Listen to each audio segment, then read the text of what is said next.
야곱이 요셉이 있는 애굽으로 내려와서 17년 동안 인생의 최고로 행복한 시간을 보내게 됩니다. 그리고 47장, 창세기 47장 마지막에 요셉에게 아주 중요한 약속을 하나 하게 합니다. 자기가 죽으면 자기의 시신을 어디에? 애굽이 아니라 가나안 땅에 묻어야 된다, 이렇게 맹세하게 합니다. 창세기 47장 30절 31절 말씀 보시면, 내가 조상들과 함께 눕거든 너는 나를 애굽에서 메어다가 조상의 묘지에 장사하라. 요셉이 이르되 내가 아버지의 말씀대로 행하리이다. 야곱이 또 이르되 내게 맹세하라 하매 그가 맹세하니 이스라엘이 침상 머리에서 하나님께 경배하니라. 왜 자기 시신을 가나안 땅에 묻어주라고 부탁했어요? 그 가나안 땅이 하나님의 약속의 땅이고 반드시 돌아가야 될 땅이라는 사실을 후손들에게 반드시 알려줘야겠다, 그렇게 생각했던 것 같습니다. 어쨌든 이렇게 자기의 시신에 대한 약속을 하게 한 다음에 이제 야곱의 몸이 점점 더 노쇠해져 갔습니다.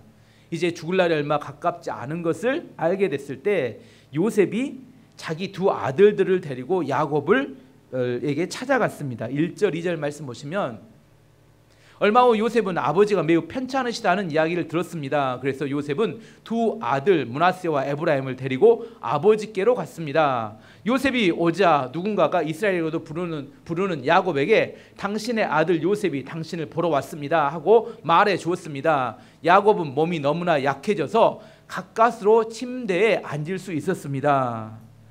간신히 몸을 일으켜서 침대 옆에 앉았습니다. 그리고 11명의 아들은 오지 않은 상태였어요. 49장에 보면 이제 11명의 아들들이 오고 마지막 축복 기도를 하고 이렇게 야곱이 죽게 되는데, 11명의 아들이 오기 전에 요셉에게만 특별한 유언을 남기게 됩니다. 그게 3절에서 7절까지 마지막 유언의 내용이 나오는데, 봐보면 3절에 7절까지 야곱이 요셉에게 말했습니다.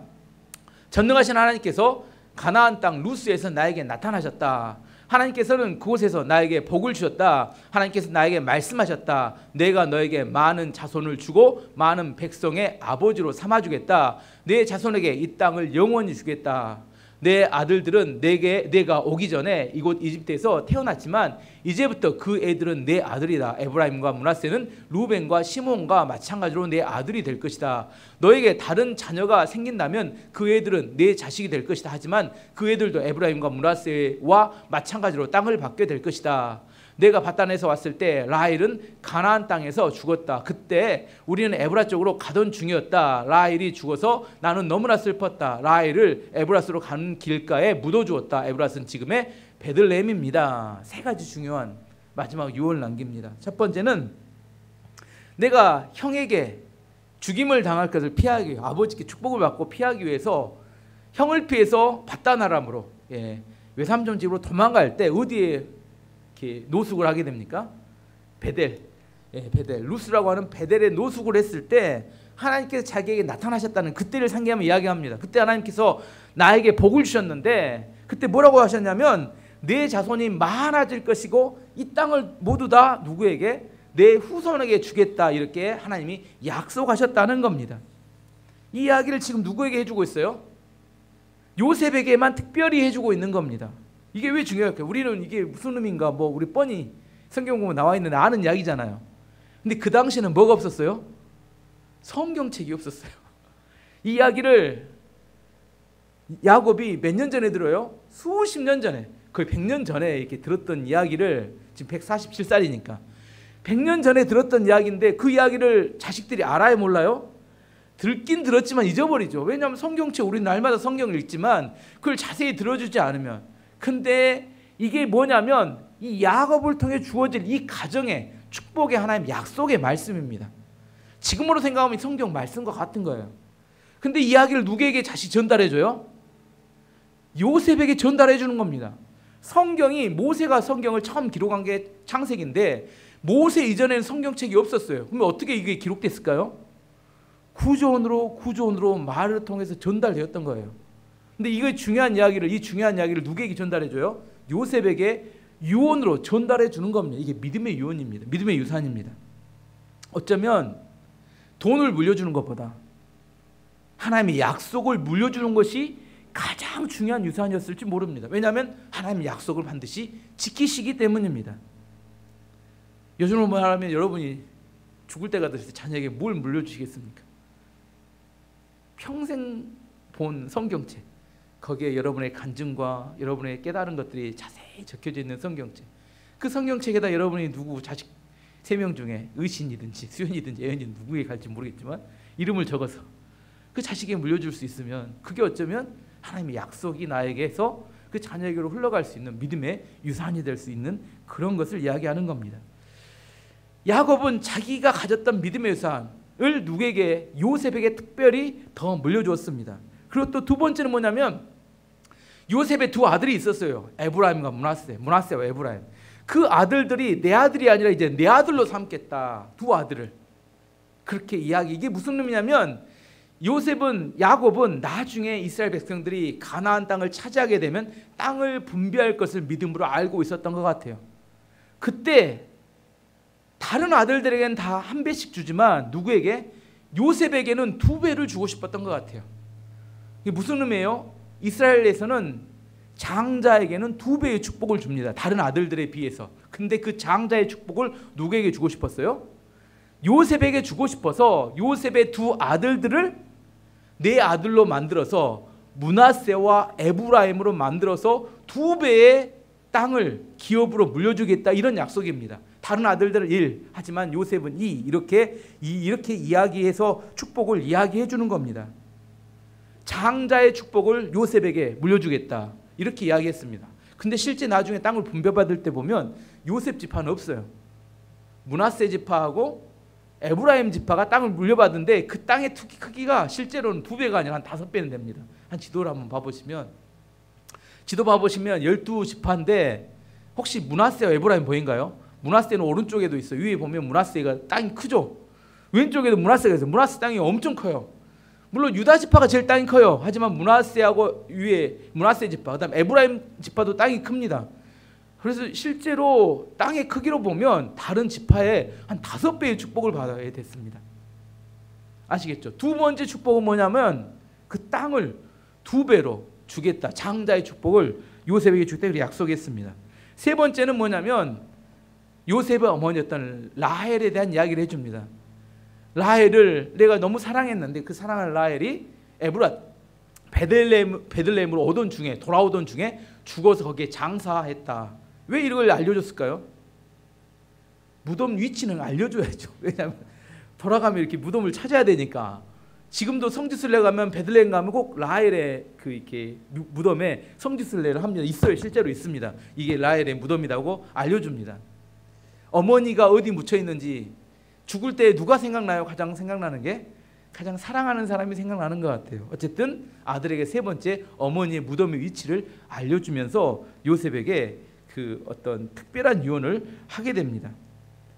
그래서 이제 야곱이 요셉의 두 아들을 축복하기 원했잖아요. 그래서 요셉이 그 두 아들을 야곱 앞으로 데리고 갔습니다. 8절 9절 말씀 보시면 야곱은 요셉의 아들들을 보고 이 아들들은 누구냐 하고 물었습니다. 요셉이 자기 아버지에게 말했습니다. 이 아들들은 제 아들들입니다. 하나님께서 이곳 이집트에서 이 아들들을 저에게 주셨습니다. 야곱이 말했습니다. 저 애들에게 복을 빌어줄 테니 가까이 데리고 오너라. 복을 빌어줄 테니 가까이 데리고 오너라, 이렇게 이야기했습니다. 야곱은 젊은 시절에 하나님의 축복이 약속이 있었음에도 불구하고 자기 욕심 때문에, 야망 때문에 좌충우돌하는 삶을 살았습니다. 근데 야곱이 나이가 점점 들어가면 들어갈수록 그 자기 욕심이 빠져가고 영적으로 매우 총명해지면서 자신이 무엇을 하며 살아가야 될지 명확히 아는 인생을 살았습니다. 고린도후서 4장 6절에 이런 말씀이 있습니다. 그러므로 우리가 낙심하지 아니하노니 우리의 겉사람은 낡아지나 우리의 속사람은 날로 새로워지도다. 무슨 말이에요? 우리의 겉사람은 고난과 질병으로 점점점 낡아져요. 나이 드셔보면 아시죠? 뭐만 생겨요? 병만 생깁니다. 할 수 있는 게 점점 줄어들어요.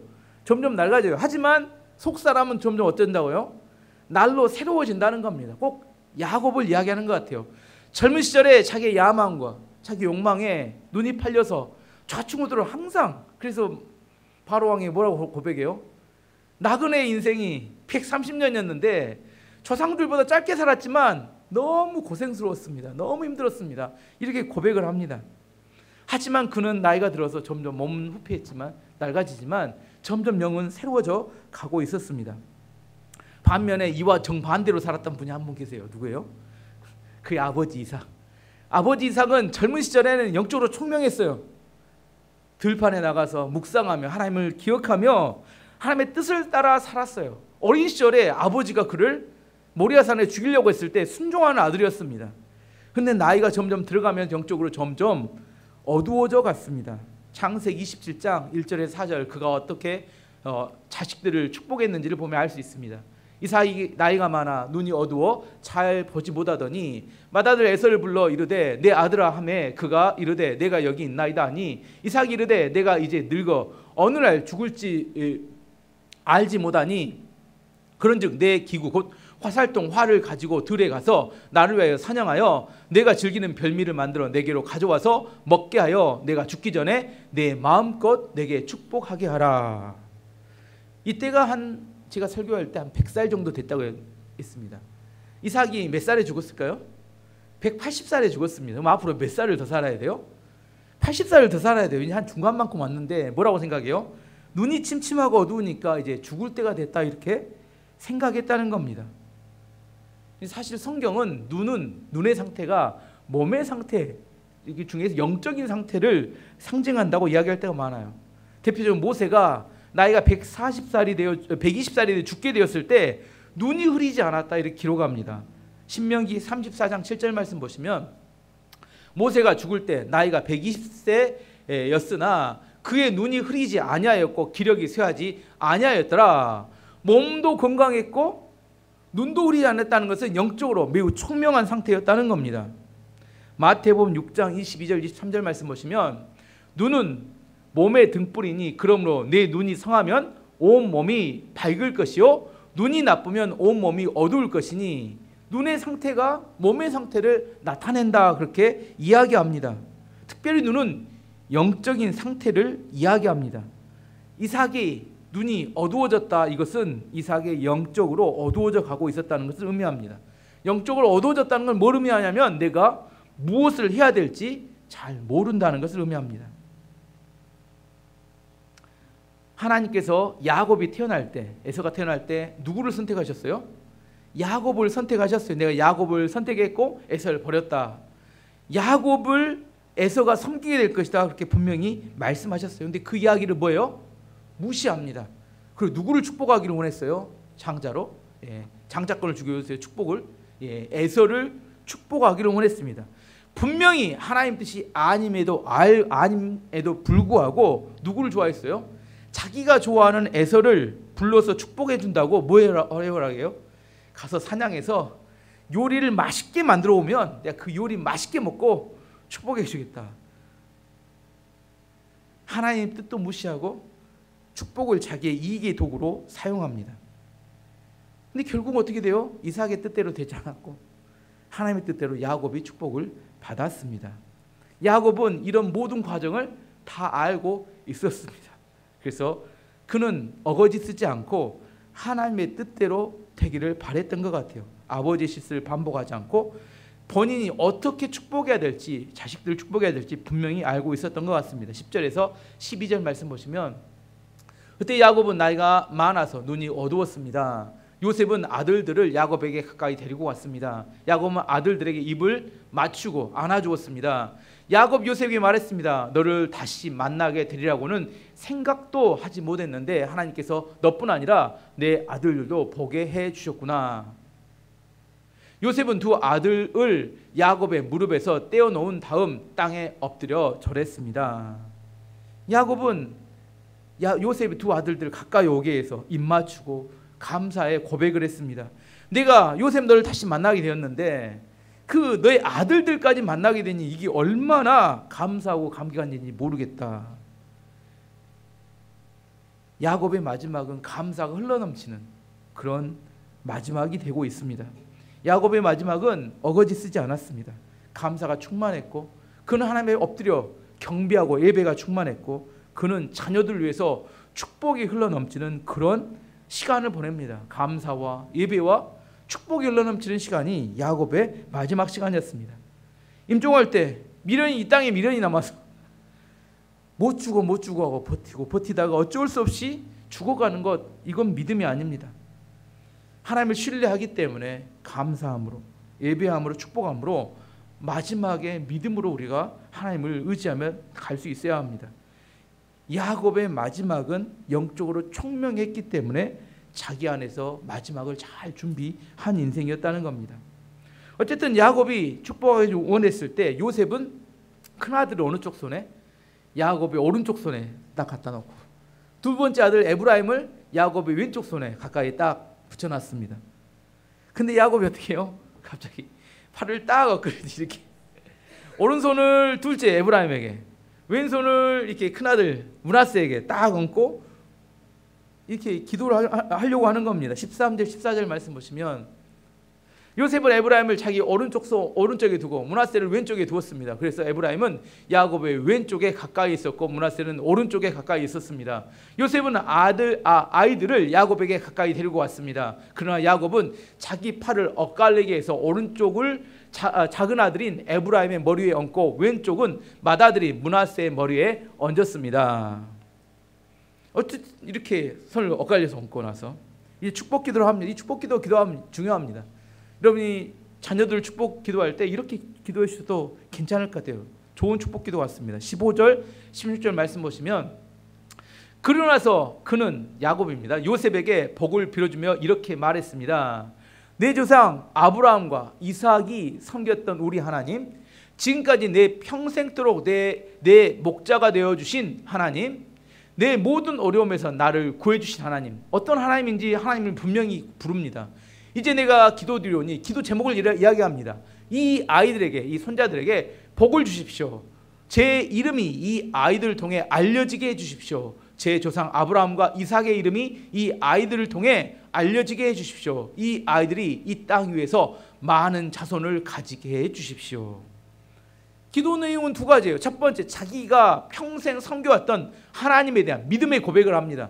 내가 만났던 하나님, 내가 신뢰하고 살아왔던 하나님이 어떤 하나님인지 먼저 고백하면 세 가지를 고백하죠. 첫 번째, 그 하나님은 아브라함과 이삭의 조상의 하나님이다. 내가 믿었던 하나님은 어떤 하나님이요?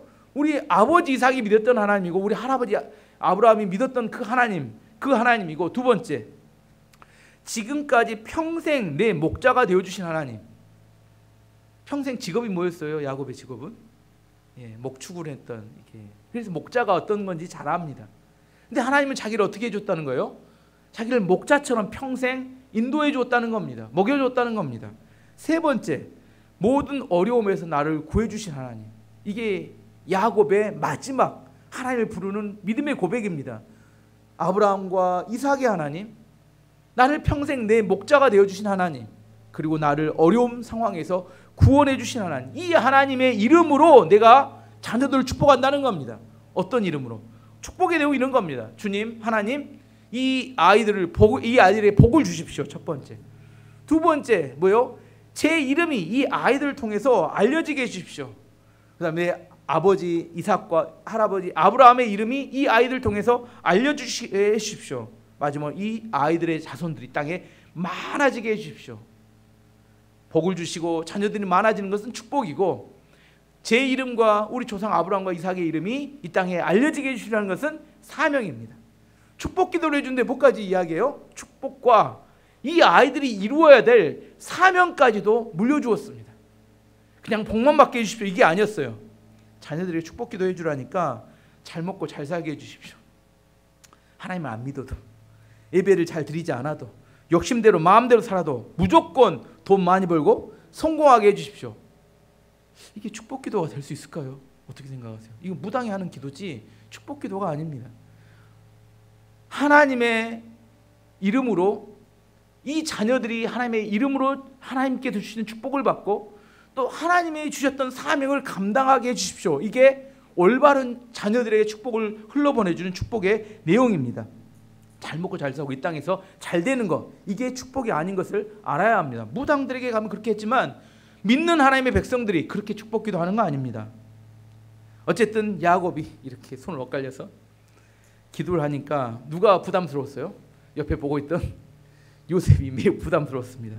그래서 아버지 잘못됐습니다. 그리고 아버지 손을 잡아서 끌어다가 손을 이렇게 바꿔놓으려고 했어요. 17절 18절 말씀 보시니까 요셉은 아버지가 오른손을 에브라임의 머리 위에 얹는 것이 잘못되었다고 생각했습니다. 그래서 요셉은 아버지의 손을 붙잡아 에브라임의 머리 위에서 므낫세의 머리 위로 옮기려 했습니다. 요셉이 아버지에게 말했습니다. 아버지, 손을 잘못 얹으셨습니다. 므낫세가 맏아들이니 오른손을 므낫세의 머리 위에 얹으셔야 합니다. 중동이나 인도 쪽은 뭐 어떤 손이 중요해요? 오른쪽 손. 음식을 먹을 때도 인도에서 어느 손을 먹어요? 오른손을 먹습니다. 왼손을 먹으면 절대 안 돼. 왜? 왼손을 밑을 닦아야 됩니다. 그럼 물로 닦은데, 그래서 절대 왼손으로 악수하면 안 됩니다. 인도나 방글라데시 이런 데 나가서 왼손은 밑을 닦는 손이기 때문에 절대 악수를 하면 안 돼요. 오른손으로 악수를 하셔야 합니다. 마찬가지로 그쪽 문화는 오른손이 중요합니다. 오른손은 힘이고 오른손은 축복도 더 많이 가는 겁니다. 근데 오른손을 둘째 아들에 얹었기 때문에 이걸 바꾸려고 했는데 그게 아니라는 겁니다. 야곱이 이야기합니다. 19절 말씀 보시면 그러나 요셉의 아버지 야곱은 그 말을 듣지 않고 이렇게 말했습니다. 나도 안다. 내 아들아, 나도 안다. 므낫세는 크게 되어 많은 자손을 가지게 될 것이다. 하지만 므낫세의 동생이 더 크게 될 것이다. 동생의 자손은 한 나라를 이룰 만큼 많아질 것이다.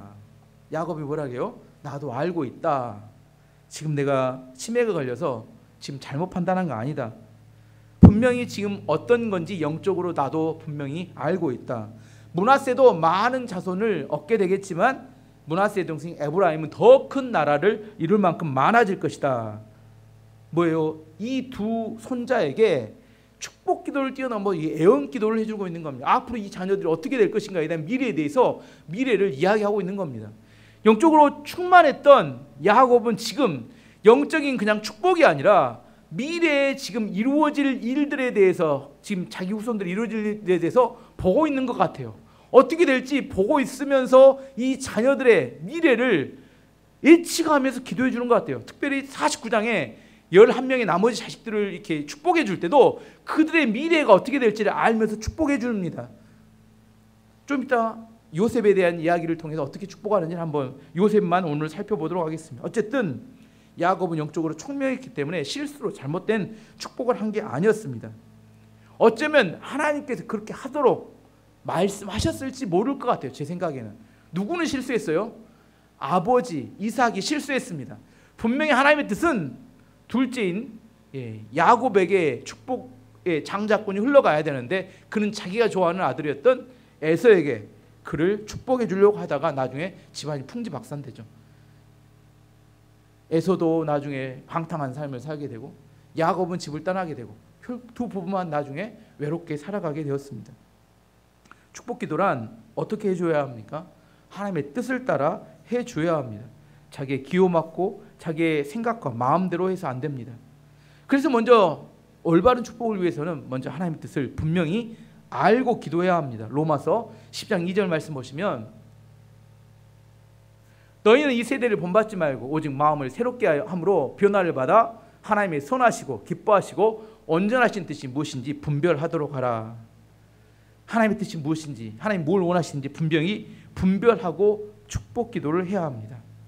이렇게 므낫세와 에브라임의 축복 기도를 해준 다음에 그 다음에 마지막으로 요셉을 축복하는 기도를 해줍니다. 21절 22절 말씀 보시면 그러나서 야곱이 요셉에게 말했습니다. 나는 이제 죽을 것이다. 그러나 하나님께서는 너와 함께 계실 것이다. 하나님께서는 너를 내 조상의 땅으로 다시 데리고 가실 것이다. 너에게는 내 형제들보다 더 많은 땅을 주겠다. 내가 칼과 활로 아모리 사람에게서 빼앗은 세겜 땅을 너에게 주겠다. 네 가지의 거의 애원 기도에 가까운 기도를 이야기를 축복을 해줍니다. 첫 번째는 하나님께서 너와 함께 하실 것이다. 성경에 나온 모든 축복 중에 가장 첫 번째 가는 축복을 이야기하라면 이겁니다. 하나님께서 너와 함께 하실 것이다. 임마누엘에 대한 이야기죠. 어떤 사람이 열심히 일하는데도 열매가 잘 안 맺히는 사람이 있고 서서히 하는데도 열매가 많이 맺히는 사람이 있습니다. 무슨 차일까? 자세히 들여다보면 하나님이 함께 하셨느냐, 하나님이 그 사람을 돕고 있느냐 아니냐의 차이인 경우가 많습니다. 하나님 함께 하시는 인생 가운데 하나님께서 반드시 축복하시고 은혜를 베푸십니다. 우리와 우리 자녀들에게 있어서 가장 중요한 게 있다면 하나님이 함께하는 인생을 살아가는 겁니다. 야곱이 요셉에게 첫 번째 해주었던 축복은 하나님이 너와 함께 하실 것이다. 거의 예언과 같은 이야기를 해줬어요. 두 번째는 하나님께서 너를 내 조상의 땅으로 다시 데리고 가실 것이다. 이 땅이 애굽은 소망이 아니라고 분명히 이야기해 줍니다. 가나안 땅이 약속의 땅이라는 것을 전달해 줍니다.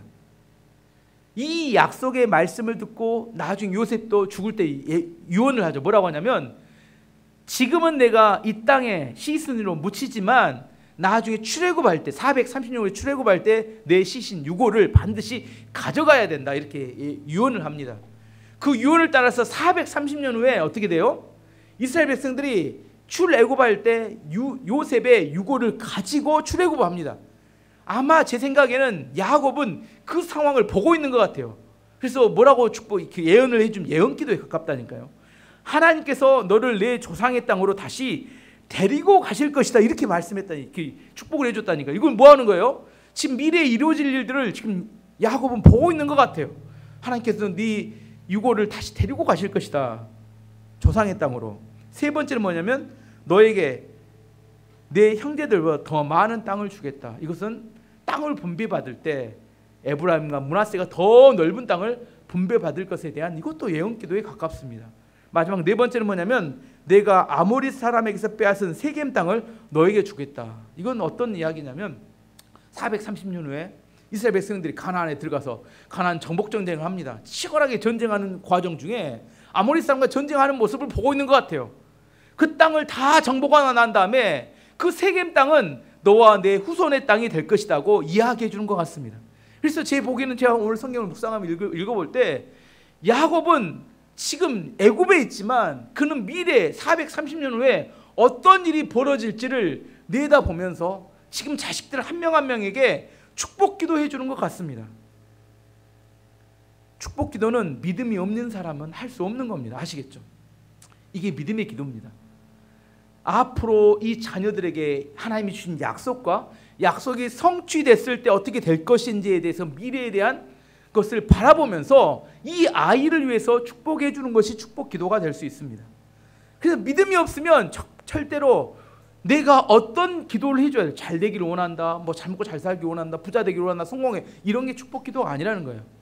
하나님의 약속을 바탕으로 이 아이들이 미래에 어떻게 하나님의 약속이 이루어질지에 대해서 믿음으로 바라보며 그것을 아이들에게 축복해 주는 것, 이걸 축복 기도라고 합니다.